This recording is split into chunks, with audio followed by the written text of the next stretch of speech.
Yo, salut mon gars, voilà, c'est Chapeau de Page, j'espère que vous allez bien. On se retrouve aujourd'hui pour une petite vidéo théorie, donc voilà, qui va traiter de Aokiji, de Kuzan, voilà, vous l'appelez comme vous voulez. Ça, je pense que vous avez vu dans le titre de la vidéo, donc voilà, maintenant c'est vrai que j'ai un petit peu décidé de changer un peu le format des vidéos théorie, enfin je veux dire, au lieu plutôt de vraiment faire des vidéos super longues, voilà, en reprenant vraiment point par point, voilà, tout ce qui est important. J'ai décidé plutôt de faire des formats un petit peu plus courts, un petit peu plus condensés, un petit peu plus direct, et puis voilà, vraiment d'aller droit au but, comme ça, comme j'ai pu le faire un peu dernièrement avec ma vidéo théorie sur Vegeta. Enfin voilà, mais bon, je dis pas que toutes mes vidéos théorie seront comme ça, voilà, il y en a qui seront peut-être un peu plus construites que d'autres, mais en tout cas, je pense que je vais plus amener ce format-là, enfin ce format-là sera un peu plus récurrent, un peu plus régulier enfin voilà, je vais plus le mettre en avant que le format, on va dire, avec des vidéos théorie un petit peu plus longues. Donc voilà, vraiment avec ce format avec Vegeta, j'ai vu donc ça vous avait pas mal plu. Et puis même c'est un format plus court, c'est pas voilà, c'est un peu moins long pour vous. Des fois, je sais que les vidéos longues, voilà, c'est pas un cadeau, mais voilà. En tout cas, j'ai décidé de mettre ce format en place. N'hésitez pas donc à me mettre vos retours directement dans les commentaires par rapport à tout ça. Donc on va directement entrer dans le vif du sujet par rapport à Kuzan, par rapport à Aokiji. Enfin moi perso, je préfère l'appeler Aokiji, donc je vais l'appeler plutôt comme ça dans cette vidéo théorie. Et donc par rapport à son dernière. Alors directement, voilà, bon, je vous préviens, ça va.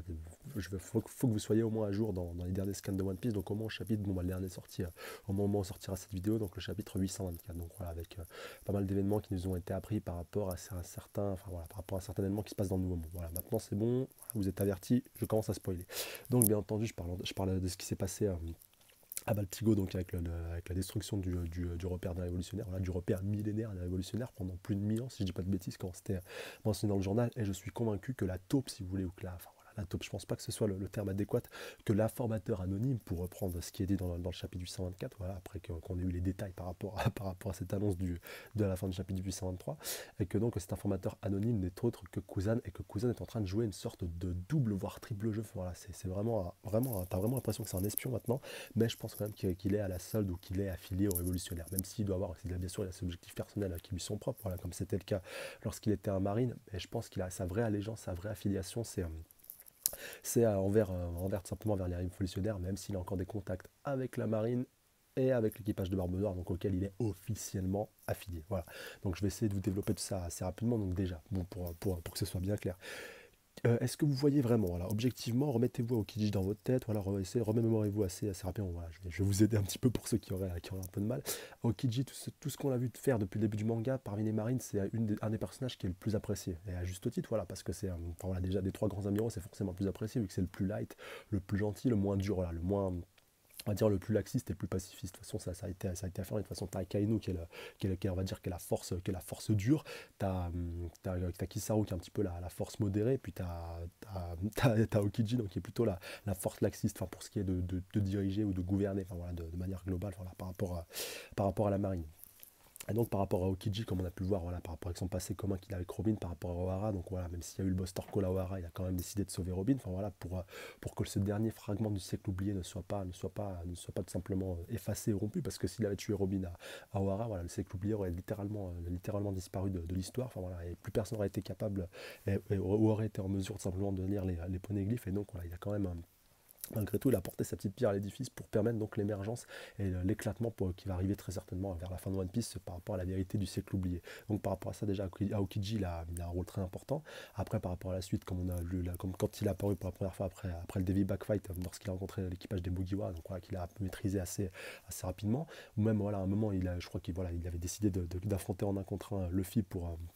la sauvegarde de son équipage, c'est-à-dire que si Luffy était amené à perdre, il serait le seul à mourir, voilà, l'équipage ne mourrait pas, et au final il revient encore sur sa décision pour l'épargner, en lui disant ouais, de toute façon tu as sauvé Crocodile, c'est moi qui devais m'en charger et tout, donc voilà, au final c'est toi qui t'en es chargé, donc je te suis quand même grandement reconnaissant, et puis mais voilà, tu m'as un peu coupé l'herbe sur le pied, et puis tu mérites de vivre pour ça, et même qu'on a pu le revoir un peu plus tard à Marineford, enfin voilà, par rapport à plein d'autres trucs, même après, comme on a pu le revoir à Punk Hazard après les 2 ans, d'ailleurs, après qu'il ait perdu sa jambe gauche après son combat contre Akainu, voilà, pour ceux qui ne le sauraient pas. Donc, voilà, maintenant il y a une petite prothèse de glace, merci le Logia, voilà, enfin Joe, je crois qu'il aurait bien aimé avoir le Logia de la glace pour faire repousser son bras, mais bon, qu'est-ce que vous voulez, enfin, c'est l'avantage d'avoir un Logia, mais voilà, vraiment pour reprendre tout ça par rapport à Okiji, le fait que si on est un petit peu lucide, qu'est-ce qu'un mec qui est affilié à Barbe Noire irait emmerder irait emmerder un Shishibukai affilié à un autre Yonko qui protège un marine? Voilà, vous voyez à peu près le schmilblick, il n'a aucun intérêt, enfin, on va dire logiquement, en tant que membre affilié à l'équipage de Barbe Noire. C'est pour ça qu'il a vraiment agi par rapport à ses intérêts personnels et par rapport à ses filiations. Enfin, voilà, le mec, il est Malgré tout, c'est un ancien marine, Smoker, il l'apprécie beaucoup, et là, il pouvait pas tout simplement le laisser mourir et le laisser crever, même si quelque part, voilà, par rapport à son intérêt avec Barbe Noire, ça aurait peut-être été mieux qu'il fasse ça. Mais il l'a pas fait, donc voilà, pour moi, il est vraiment pas affilié à Barbe Noire, et c'est seulement, voilà, c'est seulement un agent double, c'est seulement une taupe. Et je pense que voilà, il y a vraiment un lien avec les révolutionnaires, parce que mettez-vous à sa place, après qu'il soit parti, en plus, ouais, il est parti de lui-même après son combat, sa défaite face à Akainu, bon voilà, sa fierté en avait pris un coup, et puis moi, avec Sakazuki en amiral, commandant en chef, lui en tant que quelqu'un assez laxiste et assez pacifiste, voilà, ça collait pas trop au niveau des mentalités. C'est pas comme quand c'était Sengoku qui était amiral commandant en chef. D'ailleurs, Garp et puis Sengoku, les deux l'appréciaient beaucoup, et puis les deux étaient prêts étaient prêts à le recommander, enfin l'avaient recommandé, je dis pas de bêtises, à Kong pour, donc voilà, je rappelle, donc celui qui est vraiment au sommet de, vrai, voilà, la vraie personne qui est au sommet de la marine, au sommet de toutes les armées du gouvernement mondial, voilà, c'est pas n'importe qui quand même, et que donc voilà, qu'ils l'ont recommandé, que les deux avaient recommandé, à la fois Garp et puis Sengoku avait recommandé à Aokiji, voilà, ça veut dire, ça montre quand même pas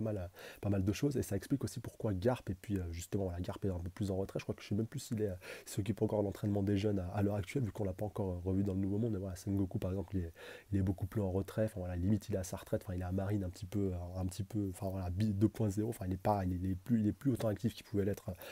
par le passé, même si on l'a vu dernièrement, voilà, Dressrosa pour se charger du transfert de Doflamingo à Impeldown, mais voilà, c'est pas tout à fait pareil comme avant, il y a quelque chose, il y a eu une sorte de rupture. Et pour Aokiji, je pense que c'était plus simple pour lui, voilà, maintenant qu'il avait quitté la marine, après, voilà, après, en tant qu'amiral de la marine, tu apprends quand même forcément des choses par rapport à la vérité, par rapport au gouvernement mondial, par rapport au siècle oublié, par rapport aux révolutionnaires et tout, surtout que lui en plus a été à Wara, donc le mec il doit avoir pas mal de connaissances, et c'est totalement logique qu'au final, après avoir un peu pesé le pour et le contre après cette défaite à Kainu, qui au final a été un peu un mal pour un bien, qui lui a permis un peu, si vous voulez, d'arriver à trouver vraiment la vraie voie et de trouver la vraie vérité, et je pense que c'est pour ça qu'il a dû rejoindre directement après les révolutionnaires. Bon, voilà, un peu planqué, enfin personne n'a pas grand monde a dû être au courant de l'affaire.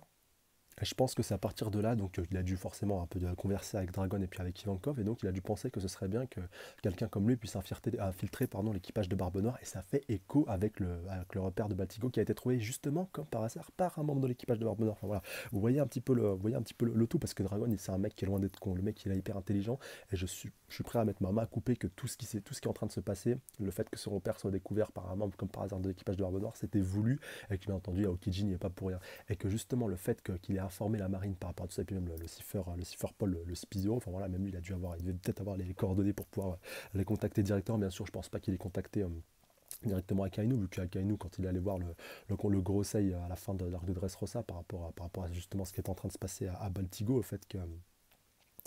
le fait justement que Aokiji voilà, avait rejoint les forces de Barbe Noire, enfin, juste à ce moment-là, voilà, à ce moment-là précis, on voit Akainu avec le Gorosei. Je crois pas que le repère de Baltico avait encore été capté par les marines, vu qu'on l'avait vu après un petit peu après, mais bon, voilà, ça se passe un peu grosso merdo en même temps. Et donc je pense pas qu'il ait divulgué l'information directement à Akainu, sauf s'il veut un petit peu rentrer dans ses grâces et puis essayer un petit peu de renouer un petit peu avec la marine, histoire donc d'avoir des touches un petit peu partout. Voilà. Et puis je pense que c'est encore une fois, bien sûr, ça coïncide avec le plan global des révolutionnaires d'avoir un peu une taupe, voilà, parce qu'un mec, bon, là, ils ont déjà Kuma pardon, parmi les Shishibukai, mais qui a été reprogrammé par Vegapunk, donc il peut plus vraiment collaborer avec les révolutionnaires, sauf si Vegapunk qui était un révolutionnaire, mais bon, ça c'est une autre histoire. Peut-être que j'en ferai une vidéo théorie, même si c'est un peu chaud pour l'instant, vu que Vegapunk déjà il n'est pas apparu, on sait vraiment très très peu de choses sur lui, enfin je veux dire par rapport à qui il pourrait être affilié, même si la logique voudrait qu'il soit affilié à la marine, bien entendu. Mais c'est vrai qu'on peut partir dans pas mal de directions, mais vraiment par rapport à Aokiji, je suis sûr que voilà, le fait d'avoir des touches, bon voilà, le fait de faire partie des révolutionnaires, avoir des touches avec Barbe Noire, avoir des touches avec la marine, enfin voilà, tout ça c'est voulu par Dragon, et que la chute de Baltigo a été voulu, a été orchestré par Dragon, et Aokiji a été l'intermédiaire qui a permis de mettre ce plan en œuvre et qui va permettre pourquoi pas plus tard à Dragon de mettre son plan en place, et pourquoi pas donc du coup de se pointer à la rêverie et puis d'un petit peu à faire un petit peu son coup d'état en menaçant un petit peu tous les commandants et tous les rois, surtout à Marijoa. Franchement ça pourrait avoir de la gueule par rapport à tout ça, surtout qu'on va être fixé assez rapidement par rapport à la rêverie. Enfin voilà, la logique voudrait que Dragon se pointe là-bas, ou au moins envoie un informateur directement là-bas, si admettons, de toute façon c'est pas impossible, parce que on sait que déjà qu'il y a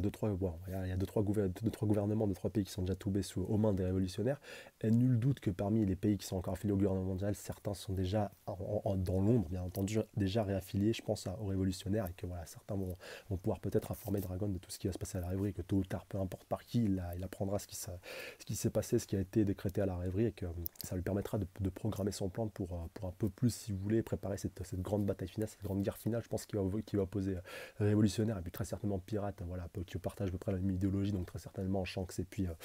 la grosse flotte de Luffy contre la marine, contre Barbe Noire et contre tous ces gros groupuscules. Et un fait aussi important là, pour finir et pour revenir un petit peu sur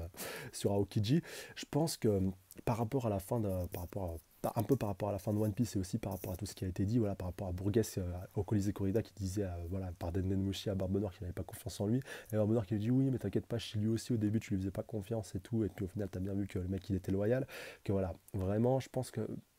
Aokiji, il a dû tout faire pour pouvoir vraiment rentrer dans les bonnes grâces de Barbe Noire, mais je pense quand même que Barbe Noire doit quand même avoir un peu de méfiance vis-à-vis de lui, mais qu'il le garde pour lui, voilà, parce que Barbe Noire aussi est loin d'être con, et ça m'étonnerait pas, voilà, aussi, que le jour, voilà, mettons le jour où Aokiji va se retourner contre lui, que voilà, mettons pourquoi pas pour le planter en scred, Barbe Noire va sentir le coup venir, il va lui dire ah alors tu révèles enfin ton vrai visage, mais je t'avais cramé depuis le début, enfin, voilà, je le savais, j'ai fait en fait que servir de taux au final, voilà, pour pouvoir un peu avoir des touches avec la marine, parce que au final Barbe Noire, il trouve aussi son compte par rapport à la marine. Enfin, je veux dire, en tant qu'ancien Shichibukai qui est devenu Yonko, mais voilà, le fait de devenir Yonko, t'as pas les mêmes privilèges que quand tu es Shichibukai. Et le fait d'avoir un ancien marine avec toi, voilà, ça aussi, c'est un avantage par rapport à Barbe Noire. Et je pense qu'il fait plus que. Ils s'utilisent, si vous voulez, mutuellement. Sans dévoiler leurs réelles intentions, même s'ils en pensent pas moins. Voilà, je pense que j'ai fait à peu près le tour par rapport à tout ça. En tout cas, n'hésitez pas à me laisser dans les commentaires vos avis par rapport à tout ça, voilà, par rapport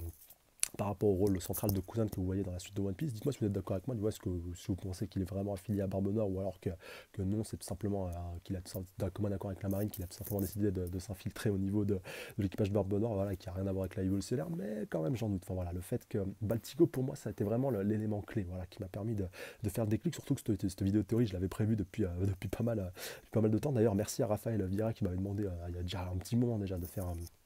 une vidéo de théorie par rapport à Aokiji. Voilà, donc franchement, par rapport, oui, comme je vous disais, par rapport à tous ces éléments, que ce soit donc à Baltigo, que ce soit à la fois les révolutionnaires qui sont réunis, bon, le Cypherpol, mais bon, le Cypherpol est un peu affilié à la marine et au gouvernement mondial, donc c'est un peu, grosso modo, le même organisme. D'un côté, donc, comme je vous disais, on a les révolutionnaires et de l'autre côté, on a donc l'équipage de Barbe Noire. Et que tout ça lié montre, voilà, tout ça lié nous permet de deviner que cet informateur serait Aokiji, parce qu'il est la seule personne potentielle qui peut avoir déjà un lien avec ces trois